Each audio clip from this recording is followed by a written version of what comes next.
Num sábado, Jesus estava atravessando algumas plantações de trigo. Seus discípulos começaram a colher espigas, esfregá-las com as mãos e comer os grãos.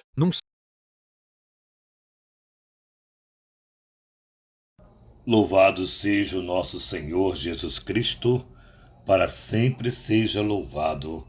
Querido irmão, querida irmã, você que tem me acompanhado nessa jornada missionária, te convido mais uma vez a dar um joinha, acionar o sininho, compartilhar.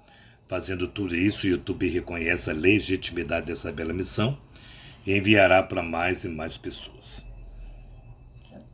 No dia em que a Santa Igreja se dedica à Santíssima Virgem Maria, o Senhor esteja convosco, Ele está no meio de nós.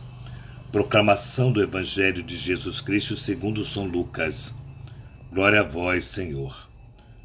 No sábado, Jesus estava passando através de plantações de trigo. Seus discípulos arrancavam e comiam as espigas, debulhando-as nas mãos. Então alguns fariseus disseram: Por que fazes o que não é permitido em dia de sábado? Jesus respondeu-lhe: Acaso vós não lestes o que Davi e seus companheiros fizeram quando estavam sentindo fome?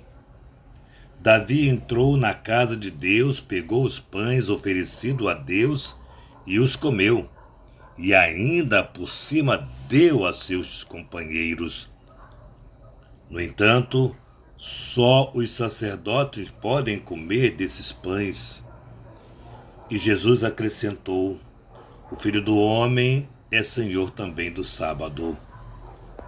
Palavra da salvação. Glória a vós, Senhor. Amados irmãos, o poder de Cristo atribui a si mesmo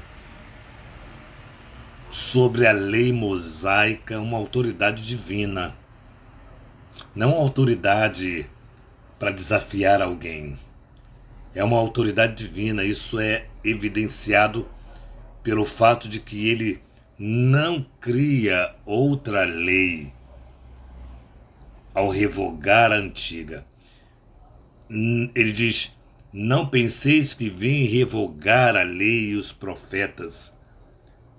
Não vim revogá-las, mas dar-lhes pleno cumprimento. É claro que Deus não poderia revogar a lei que ele mesmo deu. É claro. Em vez disso, ele pode, como Jesus Cristo faz, esclarecer seu pleno significado, fazer entender o seu sentido mais correto, mais puro, corrigir as falsas interpretações e as implicações atribuídas ao povo. O povo e seus próprios mestres e líderes. Jesus vem dar esse pleno cumprimento. O pleno cumprimento significa a justiça, purificar a lei. Aqui mostra algum episódio, esse episódio é muito engraçado, que mostra o surgimento dos fariseus e dos mestres da lei, ou seja, o sentido religioso começa a aparecer aqui. E mais uma vez, como ontem aconteceu com a questão do jejum, mais uma vez hoje acontece a questão da lei do sábado, né? Que não era permitido fazer isso, fazer aquilo no sábado. Aqui nós vamos entender a questão da nossa fé. Alguns judeus, vamos lá, alguns judeus se converteram a Cristo Jesus. E lá na Antioquia, após a ressurreição do nosso Senhor, né, eles eram conhecidos como cristãos. Era a primeira vez que se tinha esse nome, cristãos. Para entendermos o que está acontecendo na passagem de hoje, que os religiosos fariseus e mestres da lei criticavam que os discípulos de Jesus comiam, que naquele tempo era permitido aquele que estava com fome diante de uma plantação, pegar o que caberia para se alimentar naquele momento. Não era pegar e armazenar e guardar, não.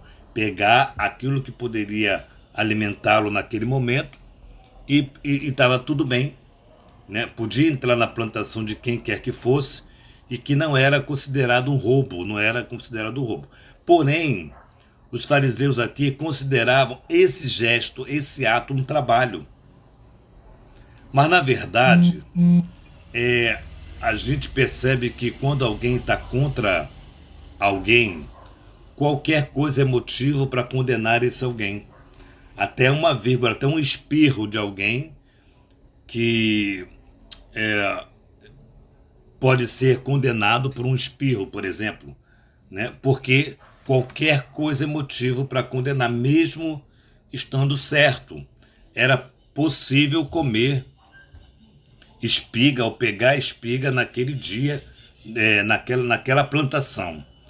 E aí os fariseus, os mestres da lei, os religiosos daquele tempo, começam a criticar os discípulos de Jesus. E Jesus vai mais uma vez mostrar para eles o que é possível fazer no sábado, bem ou mal. Essa pergunta, que logo logo nós vamos ver que Jesus vai fazer, o que é possível fazer no sábado, bem ou mal? O sábado foi feito para o homem, não o homem para o sábado. Aqui está, vamos ver isso depois, aqui está quem é o Senhor do sábado. Então, nós queremos perceber que para nós católicos, cristãos católicos em especial, domingo é o dia do Senhor. Por quê? Porque domingo ele ressuscitou. Nova vida, nova lei.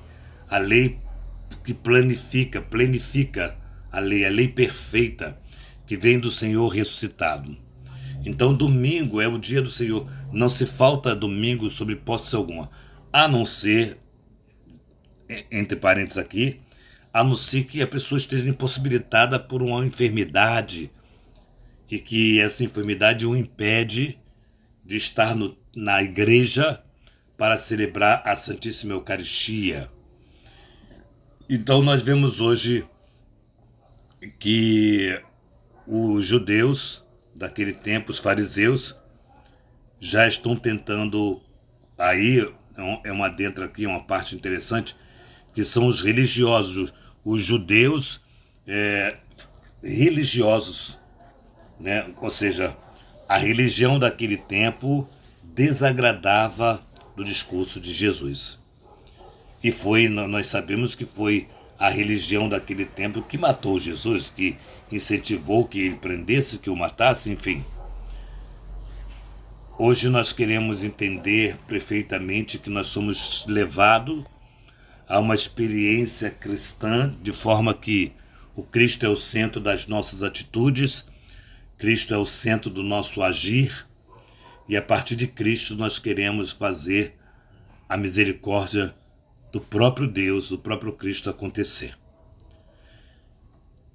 Que a Virgem Maria, que hoje a igreja se dedica todo sábado à Mãe de Deus, nos ajude a vivenciarmos a nossa fé com coerência, que São José, esposo da Virgem Maria, nos dê a graça de sermos fiéis ao propósito do nosso Senhor, que Santa Faustina, nossa patrona, nos dê a graça de saborearmos o diário, que a Virgem Maria, com título de Rainha do Clero, nos conceda a alegria de termos uma casa para cuidarmos de sacerdotes. Em nome do Pai, do Filho e do Espírito Santo. Amém.